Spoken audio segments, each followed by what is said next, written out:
Hello students, I am Bharti. I am going to give a summary of the poem Dust of Snow.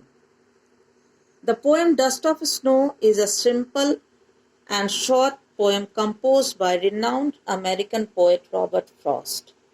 Robert Frost was a great nature poet. He treats nature as real part of life and as such differs from the other nature poets.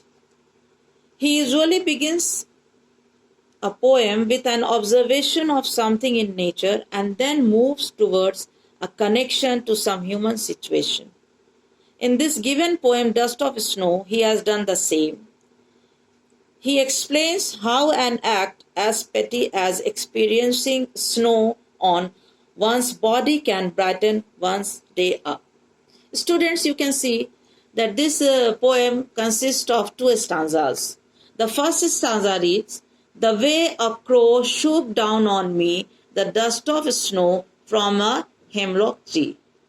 Second stanza it is, "Has given my heart a change of mood and saved some part of a day I had rued." Now rued, it means held with regret.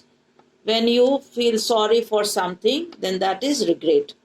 So the poet was in a bad mood. He was feeling very sad. He was feeling lonely, and he was just passing by by a hemlock tree. He comes near a hemlock tree, and there on the branch of that tree, a crow was sitting, and with the crow it moved, and with the movement of the crow, some dust of snow falls on his body, and that dust of snow changes his mood drastically.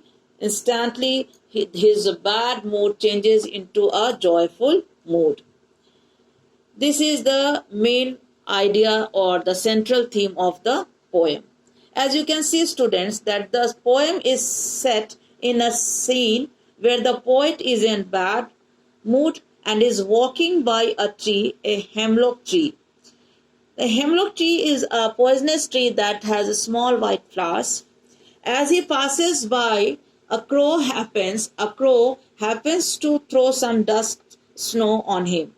Here the poet has not specified whether it falls on his head or shoulder, or nor he has specified the movement or action of crow, whether it was landing or shivering with cold or readjusting himself on the branch of tree or taking off. That has not been specified by the poet, but it is made clear that the crow happened to drop some particles of snow upon the author.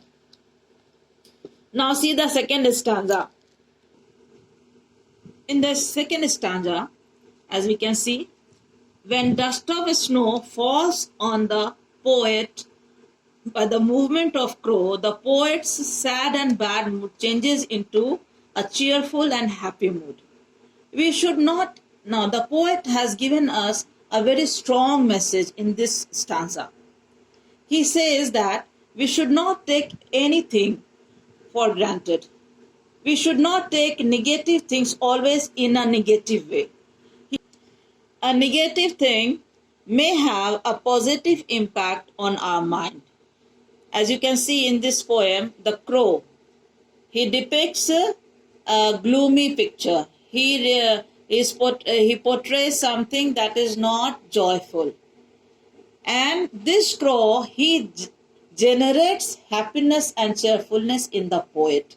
So a negative thing like a crow, it puts a positive impact on the poet. Now this is very remarkable thing that the poet has highlighted.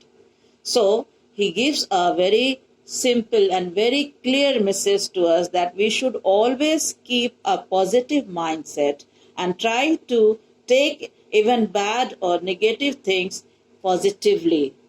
A negative thing can have a positive impact, and this is the strong message that we get from this poem. Now students, just have a brief discussion about the rhyme scheme and the literary devices of this poem. The rhyme scheme of this poem in the first stanza it is AB, AB, and in the second stanza it is CD, CD. As you can see there, the rhyme scheme, the last word of the first line it is crow, and in the third line it is snow. So crow and snow, they rhyme. Then here me and tree. So if we take a crow as A, then A, snow is also A, me is B, and tree is B. So we get a rhyme scheme AB and AB. Likewise, in the second stanza, here heart and part, they rhyme. Okay, so it is heart is C.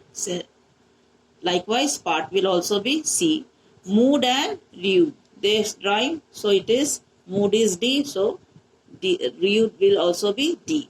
So we get the rhyme scheme of the second stanza, CD and CD. The poet has used these devices in the poem. They are enjambment, assonance, alliteration, and consonance. Now in the next video, I will explain you in detail the literary devices with examples. Thank you, students.